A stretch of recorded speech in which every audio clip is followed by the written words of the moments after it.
Il y a 30 ans, une nuit d'été douce et étoilée à Maple Hollow, une petite ville où les voisins se saluent par leur prénom, a été bouleversée par une disparition qui a glacé les cœurs. Paul, Margaret et leur fils Evan Harper, âgés de 10 ans, se sont évanouis dans la nature, laissant derrière eux une maison figée dans un silence oppressant. Les lumières brillaient encore, un dîner à peine entamé refroidissait sur la table, et la porte d'entrée, entr'ouverte, semblait murmurer un secret. Pendant 3 décennies, ce mystère a hanté Maple Hollow, transformant une communauté unie en un lieu de murmures, de soupçons et de blessures jamais cicatrisées. Bill Layton, alors âgé de 7 ans, meilleur ami d'Evan et voisin des Harper, a grandi sous le poids de cette énigme, son silence alimentant les spéculations. À 37 ans, son retour nerveux au poste de police, chargé d'une vérité longtemps enfouie, fissure enfin ce mystère. Ce qu'il révèle est une saga déchirante de chantage, de peur, de trahison et de résilience, où une famille a été forcée de fuir pour protéger sa vie, abandonnant tout ce qu'elle chérissait. Plongé dans une histoire dramatique, poignante et profondément inspirante, où la vérité, après 30 ans de silence, restaure l'espoir et guérit les blessures d'une communauté brisée. Avant de commencer, si ce récit vous touche et que vous voulez découvrir d'autres histoires qui parlent au cœur, prenez une seconde pour liker cette vidéo, vous abonner à la chaîne et la partager avec vos proches. Votre soutien nous permet de continuer à raconter ces vies qui résonnent dans nos âmes. Un mystère insondable. Maple Hollow est une petite ville blottie dans un coin paisible de l'Amérique, où le temps semble suspendu. Ses rues étroites, bordées de boutiques familiales aux vitrines ornées de fleurs, et ses maisons aux pelouses soignées respirent une simplicité réconfortante. Le clocher de l'église méthodiste ponctue les heures de ses carillons doux, et les habitants, liés par une confiance tacite, partagent des barbecues, des foires et des souvenirs. Dans ce décor presque trop parfait, la famille Harper, Paul, Margaret et leur fils Evan, s'intègre comme une pièce essentielle du puzzle communautaire. Paul, comptable discret aux lunettes épaisses, est apprécié pour sa fiabilité. Margaret, avec son sourire chaleureux et ses tartes aux pommes légendaires, est une figure discrète mais omniprésente aux événements locaux. Leur fils Evan, un garçon de 10 ans aux yeux pétillants de curiosité, passe ses journées à explorer les bois avec Bill Layton, son voisin de 7 ans. Les 2 garçons, inséparables, construisent des cabanes, gravent leurs initiales sur les arbres et partagent des secrets chuchotés sous les étoiles, leur rire résonnant dans les ruelles tranquilles de Maple Hollow. Mais un soir d'été, lors du banquet annuel de la ville, une fête où les tables débordent de plats faits maison et où les rires remplissent l'air, les Harper disparaissent. Leur maison, au 112 Oak Street, est retrouvée dans un état étrange. Les lumières du salon brillent dans la nuit, une assiette de poulet rôti et de purée repose intacte sur la table, et la porte d'entrée, légèrement entr'ouverte, oscille dans la brise. Aucun signe de lutte, aucun indice d'un départ précipité. La voiture des Harper, une vieille berline bleue, est toujours dans l'allée, ses clés posées sur le comptoir de la cuisine. Le jeune détective Thomas, alors novice dans la police de Maple Hollow, prend en charge l'enquête. Il arpente la maison, notant chaque détail, l'absence d'effraction, le silence oppressant, l'impression que la famille s'est volatilisée en un instant. Les recherches, mobilisant des dizaines de voisins bouleversés, fouillent les bois environnants, draguent la rivière et inspectent chaque grange, mais les Harper restent introuvables. Pas un mot, pas un appel, pas une trace. Les rumeurs s'emballent, ont-ils fui une dette? Étaient-ils impliqués dans quelque chose de sombre? Certains pointent du doigt une dispute de voisinage, d'autres imaginent un drame plus sinistre. Mais chaque piste s'effondre, et le mystère s'enracine comme une ombre sur Maple Hollow. Pendant 30 ans, la disparition des Harper reste une plaie ouverte. Des détectives, jeunes et ambitieux ou vétérans désabusés, rouvrent le dossier, scrutant les mêmes indices usés. Une porte entr'ouverte, une assiette abandonnée, une voiture immobile. Mais le vide persiste, et la frustration grandit.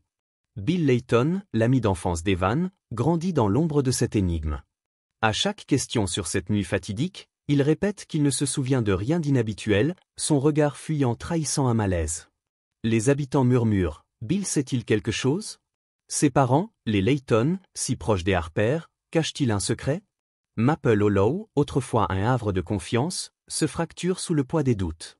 Les années passent, les enfants grandissent, de nouvelles tragédies et joies remplissent les conversations, mais l'absence des Harper plane, un rappel constant que même les communautés les plus unies peuvent abriter des mystères insondables.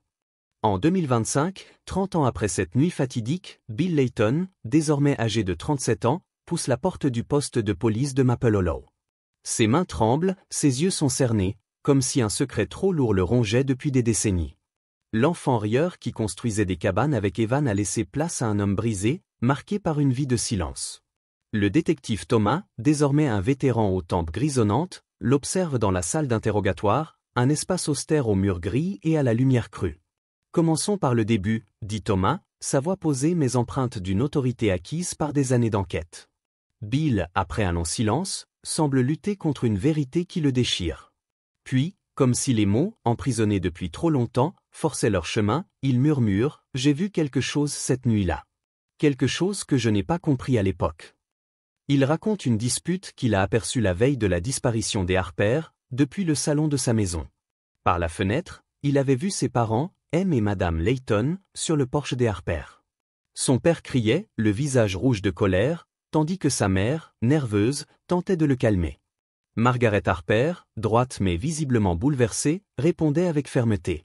Bill, alors âgé de 7 ans, n'avait pas saisi les mots échangés, mais l'image reste gravée dans sa mémoire. Sa mère, les yeux pleins de peur, tirant son père par le bras pour l'éloigner. Thomas, le stylo suspendu au-dessus de son carnet, sent une étincelle. En 30 ans, personne n'avait mentionné une dispute entre les Layton et les Harper. Ce souvenir, fragile mais crucial, est une fissure dans le mur du mystère. Le lendemain, Thomas, accompagné de l'officier Ramirez, une jeune recrue aux instincts aiguisés, se présente chez les Layton. Madame Layton ouvre la porte, son sourire initial se figeant en une expression de méfiance. « Détective Thomas, ça fait longtemps, » dit-elle, sa voix tremblante comme une corde prête à rompre. À l'intérieur, M. Layton émerge de la cuisine, son regard dur et son ton sec. De quoi s'agit-il? Thomas évoque la dispute rapportée par Bill.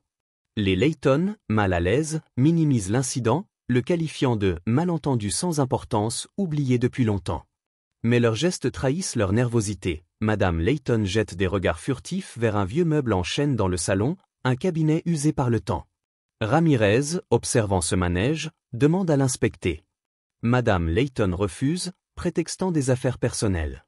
Thomas, sentant une piste, insiste, « Si vous cachez quelque chose, c'est le moment de parler. » Leur silence, lourd et révélateur, ne fait qu'attiser ses soupçons. De retour au poste, Thomas et Ramirez obtiennent un mandat pour fouiller le cabinet. Lorsqu'ils reviennent, Madame Layton, les yeux baissés, les laisse entrer à contre-cœur, ses mains serrant un torchon comme un bouclier. Thomas ouvre le meuble, révélant un trésor d'indices, des lettres jaunies, des photos décolorées d'Evan jouant avec Bill et un journal relié en cuir, marqué du nom de Margaret Harper. Thomas parcourt les pages, chaque mot plus troublant que le précédent. Margaret y décrit des tensions croissantes avec les Layton, mentionnant des menaces voilées et une peur grandissante. Une entrée, datée de quelques semaines avant leur disparition, retient l'attention de Thomas. Ils savent quelque chose sur notre passé. Paul dit qu'on ne peut pas les laisser nous contrôler, mais j'ai peur de ce qu'ils pourraient faire. Madame Layton, effondrée dans un fauteuil, murmure « Ce n'est pas ce que vous pensez. » Thomas, refermant le journal, réplique « On dirait que les Harper étaient terrifiés de vous. Nous allons découvrir pourquoi. » Bill, arrivé sur les lieux, désigne une vieille cabane dans l'arbre du jardin, un vestige de son enfance avec Evan. « On laissait des messages là-haut, » dit-il, la voix brisée. Thomas et Ramirez grimpent la vieille échelle branlante, pénétrant dans un espace figé dans le temps. Les murs de la cabane portent les initiales d'Evan et Bill, gravées à coups de canif. Un vieux comic book, ses pages jaunies, gît dans un coin, et une odeur de bois humide flotte dans l'air. Sous une planche mal fixée, Ramirez découvre une boîte en bois poussiéreuse, contenant une pile de notes pliées, écrites de la main d'Evan. Les premières sont innocentes, pleines de rêves d'aventures enfantines, des plans pour construire un radeau ou explorer une grotte imaginaire. Mais les dernières, rédigées dans une écriture hâtive, sont sombres. Ils cachent quelque chose, écrit Evan. Maman et papa chuchotent sans arrêt au sujet des Layton. Je crois qu'ils ont des ennuis. Une note, griffonnée d'une main tremblante, mentionne un endroit dans les bois. S'il arrive quelque chose, on ira à la cabane. 2 jours plus tard, une équipe de recherche, équipée de lampes torchées et de talkie-walkie, fouille les bois dans s'entourant Maple Hollow. Les branches craquent sous leurs pas, et l'air frais de l'automne porte une tension palpable. Après des heures à naviguer dans un dédale de ronces et de pins, Ramirez repère une clairière. Au centre, une cabane délabrée, à moitié avalée par la végétation, se dresse comme un spectre du passé. Ses planches sont grises, son toit s'affaisse, et des vrilles de lierre s'enroulent autour des fenêtres brisées. À l'intérieur, l'air est lourd, saturé d'humidité et de poussière. Un jouet d'enfant, une petite voiture rouillée, repose dans un coin, près d'une couverture élimée drapée sur un lit de fortune. Une chaussure d'enfant, usée mais intacte, gît près de la porte. Thomas sent son pouce accélérer, les Harper ont été ici. Sous une latte du plancher, Thomas découvre un autre journal, celui de Paul Harper. Les pages, jaunies mais lisibles, racontent une histoire de désespoir. Paul décrit un chantage orchestré par les Layton, qui détenaient un secret sur leur passé. Deal qui a mal tourné, avant leur arrivée à Maple Hollow, où quelqu'un a été blessé. Il nous menace de tout révéler, écrit Paul. On ne peut plus rester. On a un plan pour partir ce soir.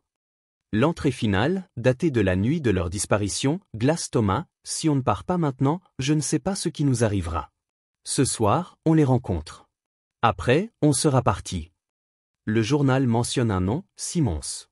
De retour au poste, Thomas découvre que Martin Simmons était un détective privé opérant dans la région à l'époque. Ramirez localise Simmons, désormais retraité, dans une maison délabrée à Cedar Falls, à 1 heure de route.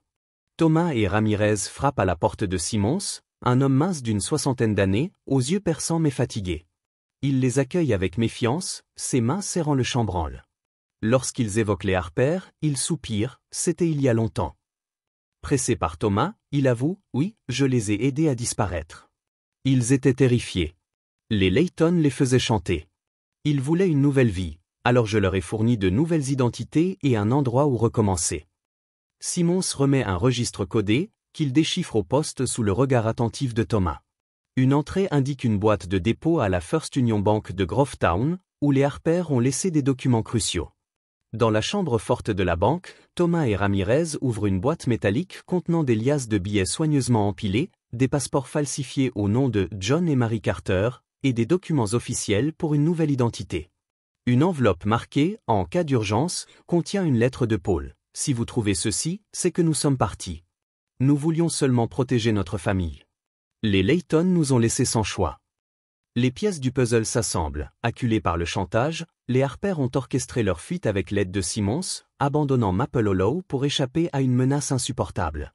Thomas et Ramirez retournent chez les Layton, posant les documents sur la table du salon. Expliquez pourquoi les Harper ont dû disparaître, demande Thomas, son regard perçant. Madame Layton, en larmes, s'effondre. Il y a des années, avant qu'ils n'arrivent ici, les Harper étaient impliqués dans quelque chose de louche. Un deal qui a mal tourné, quelqu'un a été blessé. Nous l'avons découvert, nous l'avons utilisé contre eux. Monsieur Layton, le visage fermé, avoue, Paul était un bon comptable. On lui a demandé de falsifier des comptes pour nous. Au début, c'était mineur, mais il a voulu arrêter. On ne pouvait pas le laisser partir comme ça. La dispute de la veille de leur disparition était un ultimatum. Continuer ou voir leur passé exposé. Les Layton sont arrêtés pour chantage, fraude et obstruction à la justice. Thomas et Ramirez localisent les Harper dans une maison modeste, à des centaines de kilomètres de Maple Hollow. Paul, désormais dans la soixantaine, ouvre la porte, c'est très marqué par le temps mais reconnaissable. Margaret et Evan, devenus un homme aux cheveux grisonnants, apparaissent, leur visage mêlant choc et incrédulité. Vous êtes en sécurité maintenant, assure Thomas. Les Layton ne peuvent plus vous nuire. Paul, la voix tremblante, murmure, après tout ce temps. Margaret, en larmes, serre Evan contre elle, comme si elle craignait qu'il disparaisse à nouveau. Un mois plus tard, le tribunal de Maple Hollow est bondé. Les journalistes griffonnent frénétiquement, les habitants retiennent leur souffle. Paul Harper témoigne en premier, sa voix ferme malgré l'émotion, les Layton nous faisaient chanter avec un secret de notre passé.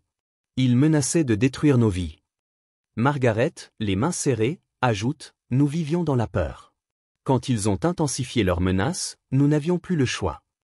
Evan, désormais adulte, livre un témoignage bouleversant, j'étais juste un enfant. Je ne comprenais pas pourquoi on devait partir. Je savais seulement que mes parents étaient terrifiés. Les preuves aux les journaux, les documents falsifiés, les confessions des Layton scellent leur sort. Après quelques heures de délibération, le jury prononce un verdict de culpabilité. Les Layton sont condamnés à des décennies de prison pour chantage, fraude et obstruction à la justice. Les Harper reviennent à Maple Hollow, accueillis par une communauté émue. Les voisins, autrefois divisés par les rumeurs, les enlacent, les larmes coulant librement. Sur leur ancien porche, Paul regarde la ville, un sourire fragile aux lèvres, c'est bon d'être de retour. Thomas, observant la foule célébrée, ressent une satisfaction profonde. Cette affaire n'était pas seulement une question de justice, mais une restauration de l'espoir, un baume sur une blessure vieille de 30 ans. Connaissez-vous une affaire de disparition résolue après des décennies? Partagez-la en commentaire. Si ce récit vous a ému, likez, abonnez-vous et partagez pour découvrir d'autres histoires captivantes. Activez la cloche pour ne rien manquer. Les Harper, une famille brisée par la peur, enfin libre après 30 ans. Abonnez-vous pour ne rien rater des prochaines histoires.